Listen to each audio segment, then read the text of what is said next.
حج کا مہینہ اپنے اختتام کو پہنچا، محرم کی آمد ہے۔ اس کے ساتھ ہی ہماری زندگی کا ایک اور سال گزر گیا۔ جب سال گزرتا ہے تو ہم جائزہ لیتے ہیں کون سے کام مکمل ہوئے، کون سے ادھورے رہ گئے۔ ہمیں اس موقع پر نبی صلی اللہ علیہ وسلم کی یہ حدیث یاد رکھنی چاہیے کہ وہ شخص برباد ہو گیا جس کا آج اس کے کل سے بہتر نہیں۔ آئندہ سال کو بھرپور طریقے سے گزارنے کے لیے ابھی سے پلاننگ کر لینی چاہیے۔ ہم سب اپنی زندگیوں کا جائزہ لیں تو ہم بہت اچھی طرح دیکھ سکتے ہیں کہ ہمارے اعمال میں اب تک کس کس چیز کی کمی ہے۔ ایک عمومی چیز جو ہر جگہ دیکھنے میں آئی ہے وہ ہے بندوں کی بندوں پر زیادتی۔ اس کے لیے آپ کو نبی صلی اللہ علیہ وسلم کی یہ حدیث سناؤں گی۔ آپ صلی اللہ علیہ وسلم ایک مرتبہ طواف کر رہے تھے تو آپ نے کعبہ کو دیکھا اور فرمایا، اے کعبہ تو کتنا پاکیزہ ہے، تیری خوشبو کتنی پاکیزہ ہے، تو کس قدر عظیم ہے، تیرا احترام کتنا عظیم ہے۔ قسم ہے اس ذات کی جس کے ہاتھ میں محمد صلی اللہ علیہ وسلم کی جان ہے، اللہ کے ہاں مومن کی حرمت تیری حرمت سے بڑھ کر ہے۔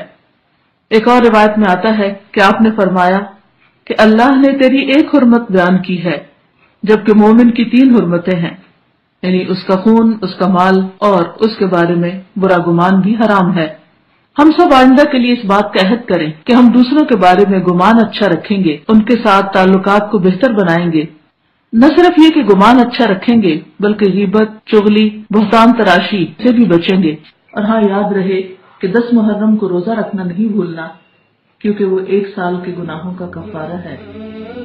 اللہ تعالی ہم سب کو عمل کی توفیق عطا فرمائے۔